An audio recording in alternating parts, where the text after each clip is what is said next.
Wonderful. So welcome everyone. I hope everyone had a chance to be in the plenary because it was just fascinating and reusable foodware systems. And we're trying to keep on schedule. We're running a tiny bit late. So here we are. I wanted to welcome everybody to Fast Fashion. We have a scant 30 minutes for this topic, so we're going to move on it. So I'm your moderator. I'm Krista Tornay. I am an associate with Zero Waste USA and an instructor and also one of the conference coordinators.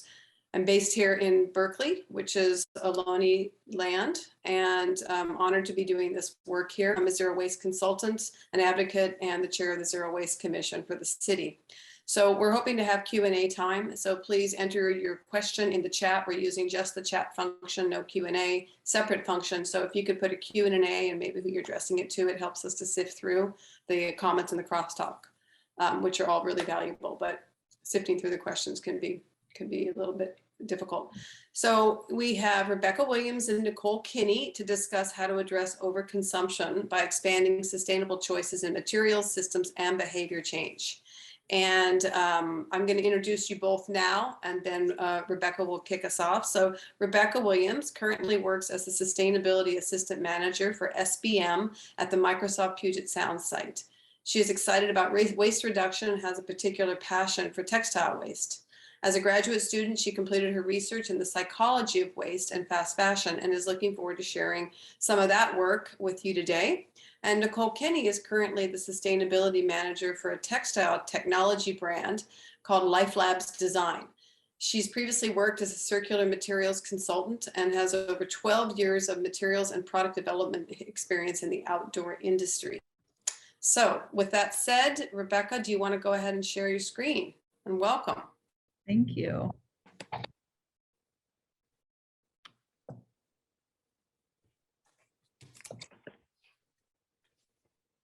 Okay, can everyone see that? Yep. Okay, perfect. All right, so thank you all for having me and coming to this session. It is something I'm really passionate about. So what I'm sharing with you today is the problem statement of my graduate research that I completed a couple of years ago. It's pretty brief, so the goal is to provide you with an overview and hopefully inspire you to go find out more information about this topic on your own. I also hope that it inspires you to change a little bit of the way that you already are thinking about textile waste and recycling clothing. So the general problem is that donation is presented as the solution to unwanted clothing. So instead of throwing it into the trash, you're going to donate it so that someone can get more use out of it, which in its own is not wrong, but there's a few issues with it that I'll get into. So the problem is that only 20% of the clothing that gets donated to thrift stores actually gets sold in those thrift stores. What happens to the rest? Some of it gets recycled in the way that we think of, so mechanically recycled into insulation or broken down for wiping rags, that kind of a thing. Some of it actually gets shipped across the world into the international secondhand clothing industry, which is where I'll be focusing today. So this is one example of the international secondhand clothing industry. I'm going to be talking about specific markets, but just keep in mind that this is a global industry. So Kantamanto market in Ghana is a large secondhand clothing market. So basically they accept imports of unwanted used clothing from the United States and the global north in general. And brokers buy bales of unwanted clothing, break them open, and then people pick through and take what they can bring back to their communities to resell in their own businesses. Example of that is this market in Ghana. And at this market in particular, there's a lot of highly skilled upcyclers. So people that are tailors, they know how to sew really well, people that are very engaged in fashion. And so they're taking our waste and turning it into something that's profitable and usable. So these people are really at the forefront of upcycling. This in itself is highly debated, the economics and ethics of it. I'm not going to get into that today because it's a really big topic, but I encourage you to look into this more because there's just a lot of information and ideas behind this whole system. What I do want to bring your attention to is what happens to this material after it reaches these secondhand markets. So Because of the decreasing quality of clothing due to fast fashion industry, but just fast fashion industry has changed how clothing is created globally. Because of the decreasing quality, it has less potential to be resold in these secondhand markets. So it ends up in landfills and places that have less waste infrastructure than in the places where they originated from. So for example, at Just Cotton Toronto Market, 40% of the unbaled clothing that arrives there goes directly to the landfill. So it's stuff that it's not, they don't deem it resellable, repairable. So it's just getting thrown away. And at this single market, 4 to 5 million garments each week are landfilled and 70 tons a day are landfilled. So then the top photo on the left is a landfill in Ghana. So that's very close to that market I'm referring to. Also, here's another photo of a textile landfill in Chile. And this desert is actually the driest desert in the world. So this way that we're managing unwanted textiles is creating an environmental crisis, just not directly in our vision. So this brings to mind this idea of waste externalization. So you're externalizing the environmental, economic, and social cost of clothing consumption. So by donating unwanted clothing, it might be going to reuse, but we might also just be putting the waste off onto someone else down the line. So there are some politics involved with this. This is just one specific situation that I'm referring to. This is a whole complex issue that's global, so there's a lot more examples. In 2019, the East African community set a goal of eliminating used clothing imports by 2019, because the governments of these countries saw that depending on like cheap imports of used clothing is negatively impacting their own growing economy and the industries that they want to grow. And so in response to this, SMART, which is Secondary Materials and Recycled Textiles Association, which is like the nonprofit secondhand clothing sector. So this is what happens to your clothing after you donate it. It goes into this industry. They lobbied the US government to oppose the ban because the ban, if they can't export clothing, then that affects their business. So the United States imposed trade sanctions based on a violation of the African Growth and Opportunity Act. Basically was saying if you maintain this ban, you will not be eligible to be part of the African Growth and Opportunity Act, which helps developing countries. Because of this economic pressure, Rwanda is the only country of the original 5 that maintains their ban. So it's not just markets at play here. There's also policy and politics going into it as well. And this is also a highly debated topic. So this is my insight on it, but I encourage you to go find your own. So keeping all that information in mind, the complexity of clothing donation, I want to bring your attention to a few different studies that I based my graduate research off of. First, recycling alleviates the negative feelings associated with waste, and the positive feelings people generate from recycling license them to use more resources. So in the clothing context, you don't have the negative feelings you would have if you threw your clothing in the trash when you don't want it. You're alleviated by donating it. And so that allows you to have more room and positive feelings about purchasing more clothing. Second, recycling may allow people to feel they have done their part, so done their environmental part, and subsequently participate in environmentally unfriendly behavior. So similar, you've done your part by recycling, so then you can participate guilt-free in buying more clothing. So this is really common in closet clean out. So spring cleaning, you're getting rid of clothes you don't want to make room for the new. You don't necessarily have to feel as bad about it because you're donating it. Third, when the option to recycle is available, people consume more paper. So a study found that craft paper was used more when there was a recycle bin. People were less conservative with it. And then same with paper towels. More paper towels are used in restrooms when there's not just the landfill option when compost or recycle is there. So if you take those ideas and apply it to clothing, you can definitely see the crossover and how being able to donate can influence people to buy more clothing. So here's this quote that really sums up those studies. This woman in a Hong Kong study said, "I give all my clothes to my maid. She is always in fashion after I've had my fill with these clothes, but at least I don't feel guilty. It's recycling." So that'll make sense until you think about how we recycle clothing and what that actually means. So this also is something that fast fashion manufacturers are aware of. So you can see these clothing take back programs, which seems like a great idea to bring your unwanted clothing to the store. You can donate it there, and then you're incentivized to buy more new clothing. So that in itself creates more consumption, but also the fast fashion clothing, particularly H&M, is definitely a fast fashion brand. That is the exact clothing that is causing this problem around the world of waste externalization, not things that can be easily reused. And this is something that retailers and manufacturers are very aware of. So in closing, I just want to provide you with this list of resources. Feel free to take a screenshot or take a picture on your phone if you want to find out more information about this. I've tried to make a list of a variety of viewpoints because this is a really debated subject. I also included my paper at the end. So my paper will have the full citations of those studies that I listed, so you can find that there. But if you're interested in further in my work and what I did with my own research, you can find that there too. So please use these resources as you wish. Thank you, and I'd like to pass it off to Nicole.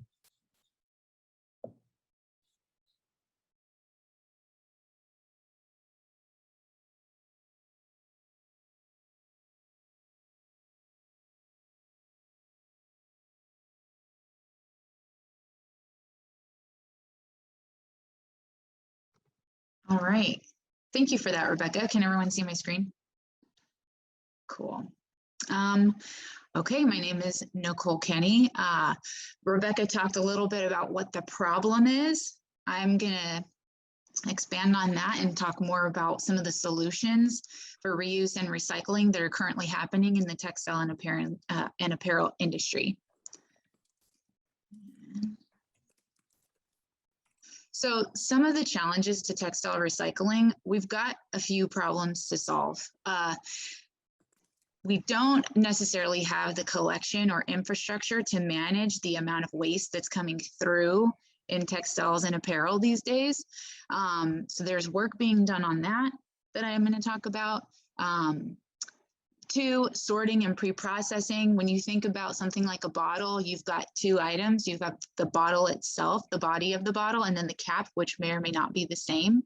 In terms of a jacket, you're looking at buttons, snaps, zippers, cords, many things. And that de-trimming process is a manual labor process that makes it very difficult to recycle garments.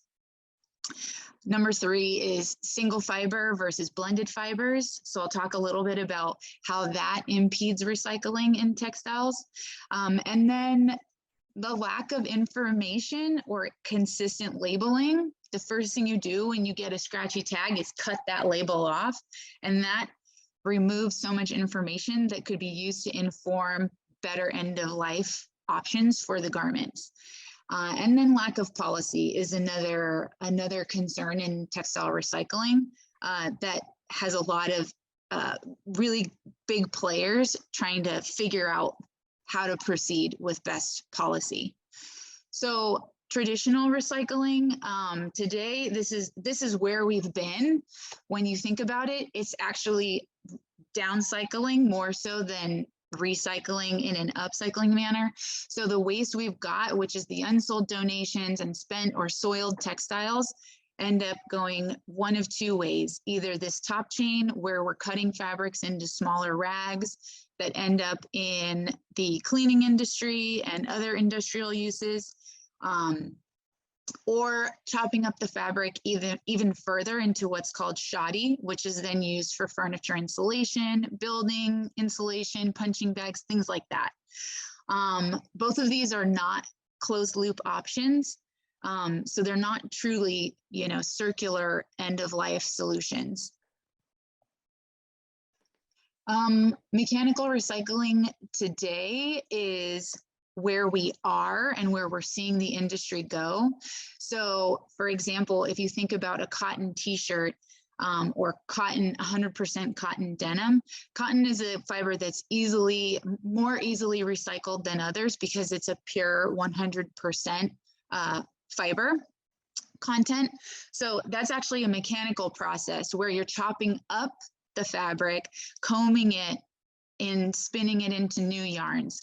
The only issue or challenge, I should say, with this process is that because cotton is a staple fiber, the shorter the staple gets every time you chop it up, the more degraded the quality of that fiber becomes. So I've got a few examples on here just of brands that are doing mechanical recycling.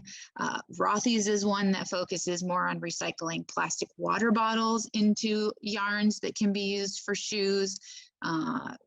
For Days is one that a brand that focuses more on the cotton side of things and do a take back program of your goods. You can swap and get a discount there. Let's see. And then moving into where we're going, or where there's a lot of work being done, is chemical recycling, which is slightly different from the mechanical recycling because it allows for true breakdown of the polymers. So you can apply chemical recycling to intimate blends like cotton poly t-shirts or other fabrics where it's not just a single fiber content. There's a lot of work being done in this area in a lot of different kinds of fibers. The challenge here is, as of yet, we don't have globally scaled technologies. So there are many pilots happening, and time will tell which ones will shake out as the most viable commercial solutions. Now, those are all focused on fabric recycling, which means we're not keeping our garments in the highest use. And as far as the recycling hierarchy goes, the preferred solution would be to not chop up your garment, right? But to keep it in circulation. And that's a little bit about what Rebecca touched on was donations. There's a few, quite a few organizations out there. I highlighted a couple that are really unlocking new business models. The Renewal Workshop is an organization that focuses specifically on repair and resale, and they do that through an e-com platform. This allows them to work with brands who can kind of manage their own take back program and use those to keep their garments in circulation as opposed to sending them out of the country. ThreadUp is another one that I think is important to mention, because when we think about those closet clean outs, they're a good example of making it very easy to donate. I think the important thing that we need to remember is, are we also supporting those organizations with our purchases? So are we donating all our clothes and then going and buying new clothes? Or are we saying, hey, maybe I should buy secondhand, and this is a new, more innovative way to do it than than your mom and pop like corner consignment shop. Not necessarily a better way, but another way. And then the Real, and Trove are important organizations to mention here, because they're providing a resale platform for luxury goods. And part of the reason they're able to do that is because they're reselling very high quality goods, which is an important thing to consider as you make your purchases, just choosing the best quality. When we think about designing for circularity, there's a lot happening in the apparel and footwear industry. Fab Scrap and Queen of Raw are two fabric organizations on the East Coast that really focus on reselling dead stock fabric, as opposed to nothing.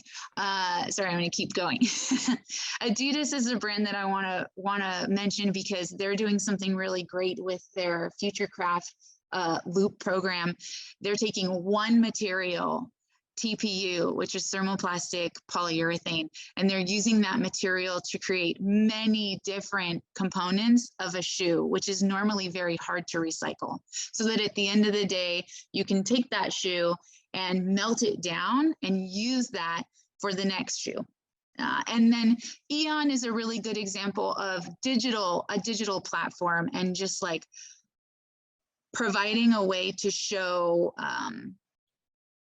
sorry, I've got my timer, providing a way to track data and keep an ID, an initial birth certificate of your product, including country of origin, fiber content, construction details, as well as a digital passport of that product as it flows through first purchase, donation, resale, and wherever else your product might go.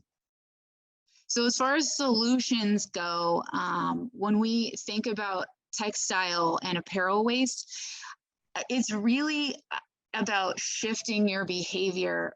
Rebecca talked about like the psychology of buying, and it's the onus is on us to think about what we have in our closet and to not necessarily buy new, but tailor or repair instead.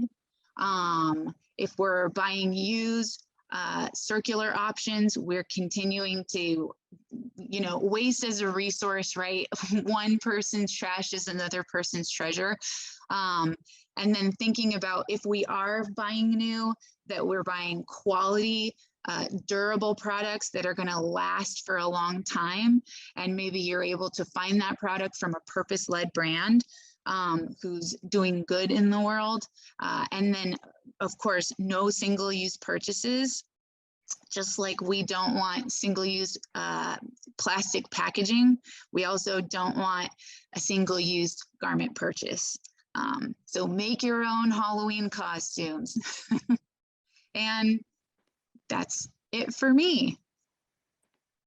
Great, thank you so much. I was trying to clarify a question that we had in the dry run when I heard chemical recycling, and I went, oh, chemicals? And you explained, as I did in the chat, that you're really talking about the breakdown of the chemical chains of the materials, not recycling with chemicals.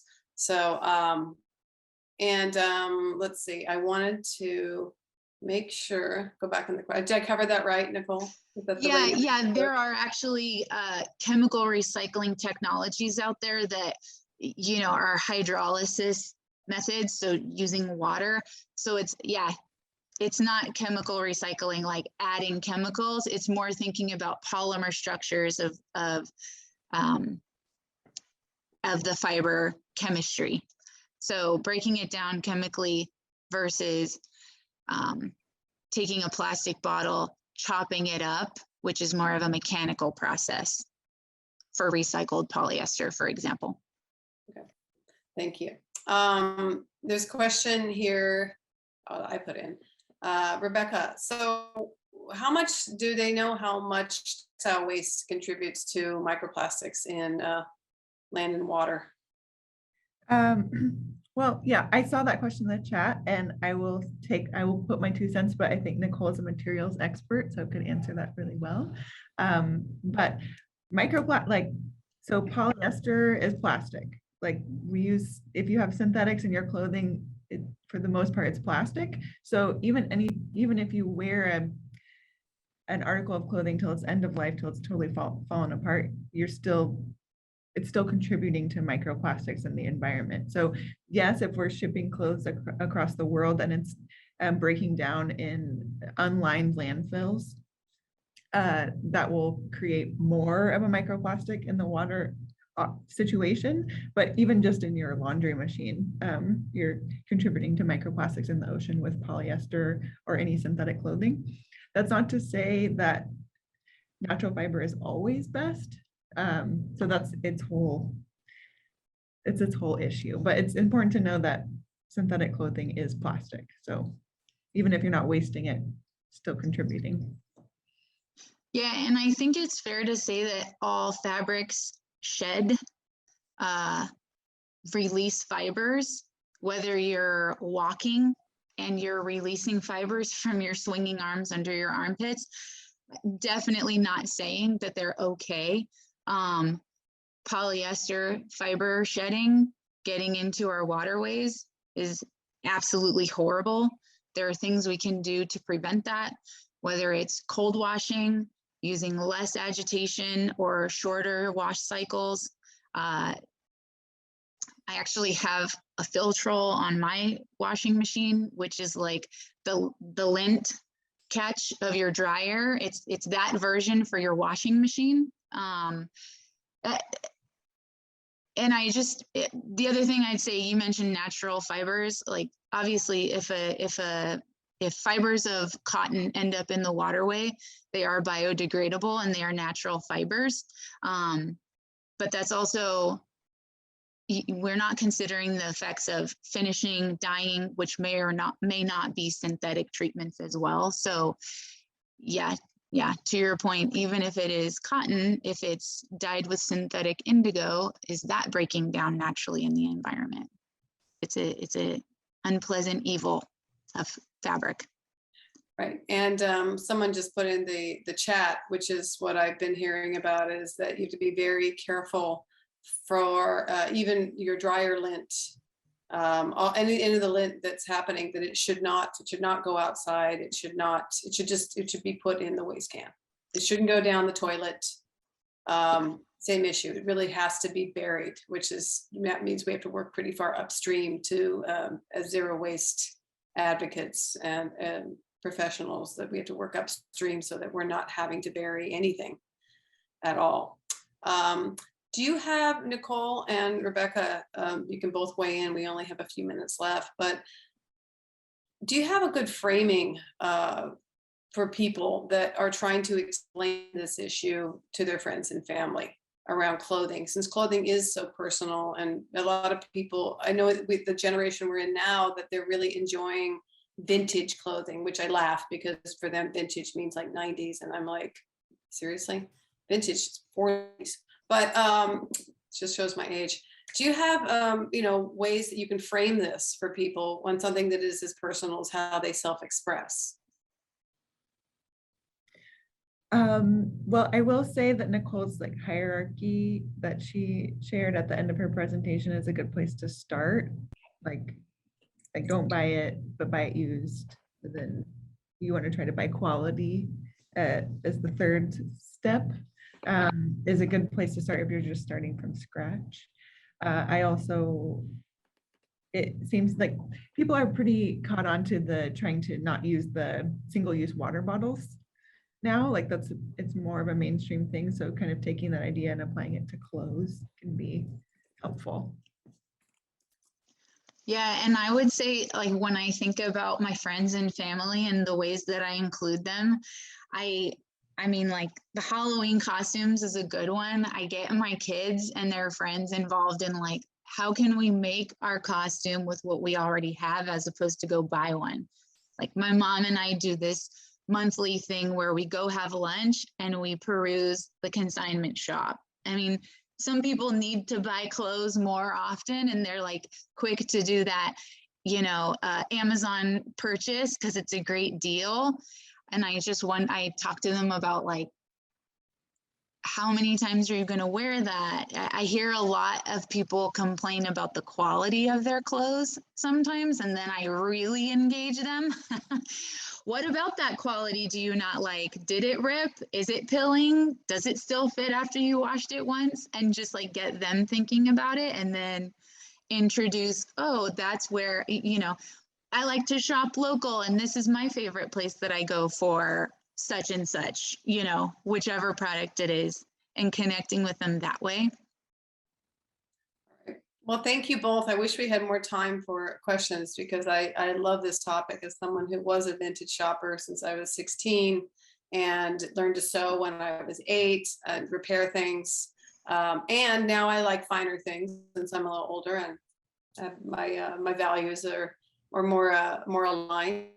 But thank you so much. I put the Fitrol in the chat, and I encourage, if you want to put your emails in there, do it quickly, because I think we're going back to the main session. It's 10:45. And everyone should have that URL from the main session. I can make it easy for you and try to find it. But, and maybe I can't that fast. So. Thank you. Yeah, All right, well, thank you thank you both. very much, everyone. Hope you can find your way back to the main session. So, yeah, I really enjoyed it. I appreciate your time. Thank you and your work. Thanks so much. Have a great day. You too. Bye.